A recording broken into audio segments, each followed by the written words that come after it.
you go into the Library of Congress, you're going to see a painting, a famous painting of Hernando de Soto when he encounters the Mississippi River. This is interesting because this specific print will be used later to make currency, the $500 denomination. So Hernando is celebrated as an explorer. However, the native perspective of conquistadors is less than flattering. Let me give you some background. If you went to Teotihuacan, which is where the Sun Pyramid is, that was constructed by the Aztecs, you would learn the story of Moctezuma, who was the leader of the Aztec Empire. He was conquered by the conquistador Cortez, who demanded gold. When they failed to produce gold for Cortez, Moctezuma was killed. Of course, the Spanish claimed that he was killed by other Indians, but evidence suggests that it was done by the conquistadors. Now, in March 1524, the Maya were successfully under attack. We know them from their temples, especially the one at Chichen Itza. The conquistador named Alvarado had invited some Quiche Maya leaders under pretext of peace, and then he seized them, demanded gold. The Maya attack, and as a result, he burns those leaders at the stake. In July 1533, we see another empire called the Inca Empire. We know them because they built Machu Picchu. Their leader, Atahualpa, was killed by the conquistador Pizarro, also demanding gold. Now, what's informative about this is the lieutenant conquistador for Pizarro is Hernando de Soto. So he participated in the what would be known as the conquering of the Inca. Now, this informs what's going to happen in 1539. De Soto arrives back in Florida. He's not the first Spanish conquistador searching for gold or anything else there, but he arrives in 1539. He attacks the Appalachee. They retaliate, and as a result of his being able to capture one of their mound villages, at the mound site, there's storages inside what we call corn cribs now, but those what are also known as summer houses, which are elevated. Their corn is stored, and so he's able to remain through the winter with his soldiers. Then, beginning in 1540, in March 25th, he invaded the Ichizi mound site, which is a Muskogee mound site. It's an ancient one. It's not too far away from the current Omogi mound site that's near Macon, Georgia. In April, as he moves into other villages, he begins erecting crosses. Now, this is representative of the requirimiento that people had to be offered, specifically natives had to be offered the opportunity to convert, become a Christian, and if they failed to do so, they could be conquered, which is generally what happened. And as De Soto moves on, he's going to move into another village very close, and he burns men at the stake. He's wanting gold, and he's saying, if you don't do this, and you do not subject yourself to the king of Spain, you're going to be destroyed. Around the same time, he kidnaps what he calls a queen. Whether or not she was or not, she could have been a clan mother, but she was described as being very beautiful. What's interesting about her kidnapping is before they arrived at Cherokee, one of Hernando de Soto's African slaves, I almost said African slaves, helps her free herself from captivity, which is kind of ironic because that's where she was taken prisoner is not too far away from South Carolina, which will play heavily in slave politics in the future. On May 14th, De Soto makes contact with the Jalagi. Now, since it was in the lower towns, we don't know if he made contact with any of the mound villages, and that if he never made it to the Overhill Cherokees, but we do know he made contact with the Cherokee at this time. But by May 31st, he arrives at another Creek village and begins demanding women again. And he's demanding it from the chief. He's holding the chief's hostage.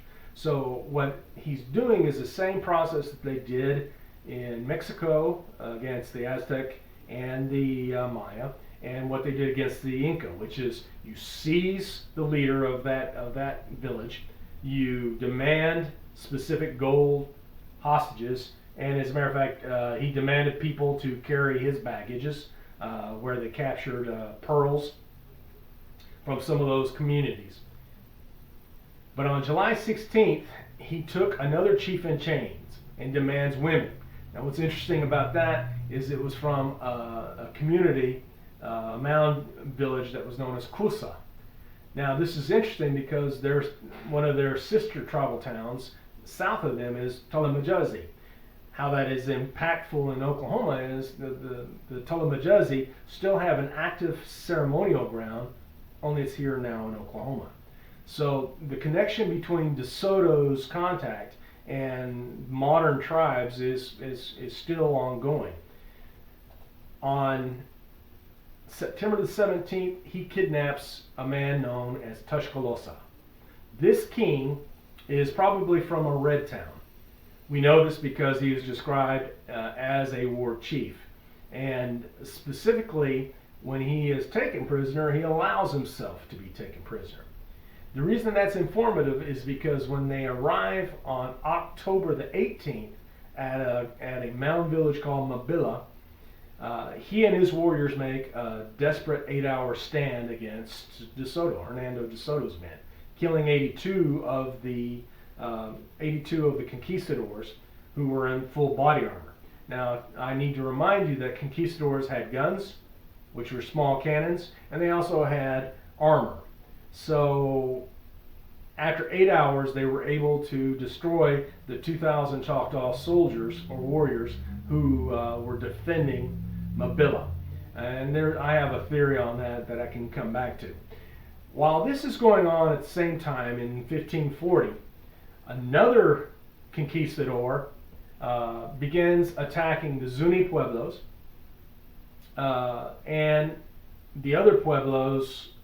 Some of the villages are named, whether or not they're connected to the current Tiwa or Tiwa Pueblos is for certain, but the Spanish misspelled a lot of stuff, and so it gets really difficult determining what Pueblo sometimes. The Pueblos are an ancient civilization. As you know, one of their ancestors were the Mesa Verde people, the Cliff City builders, and also Chaco Canyon, very beautiful.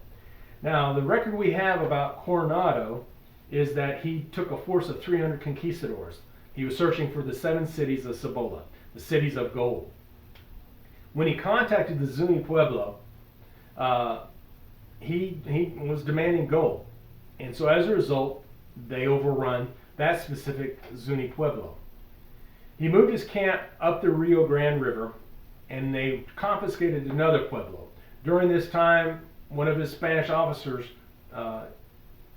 rapes a woman, which causes an uprising in that pueblo. As a result of this uprising, he will attack the pueblo. They will capture 200 men, and they will all be burned at the stake. Another process. In 1541, faced with an incipient uprising, Coronado ordered an attack on the Moho Pueblo. And so the siege lasted from January through March. And when the Moho tried to slip away, the Spaniards were able to kill more than 200 men, women, and children. And this massacre causes the Pueblos to, they basically start abandoning some of their sites. In 1541, Coronado, they capture a man they call El Turco, as in they were calling him like he's from Turkey, but he was probably Pawnee. He tells them of a place called Quivira, and as a result, they begin looking again in earnest for the 7 cities of Cibola. Now, this is important because one of the places they go to is what is now Oklahoma and Kansas, where they encounter the Grass Hut people of the Wichita. Because they torture El Turco, he confesses that he does not know what they're talking about. and so they strangle him to death. 1541, after this, he began setting back for Mexico. In 1542, he returns empty-handed to Mexico City, and he dies a failure. He failed to find his goal. The invasions of the tribes, specifically the mound-building cultures, which will eventually spread disease like smallpox, and the invasion of the pueblos by Coronado shows how the conquistadors were not explorers. Their search for gold was cruel. They committed crimes against what we would call crimes against humanity. And in effect, they were attempting to enforce their system of encomienda and requirimiento, which is basically slavery. That is the introduction, again, of Spanish feudalism into the history of North America.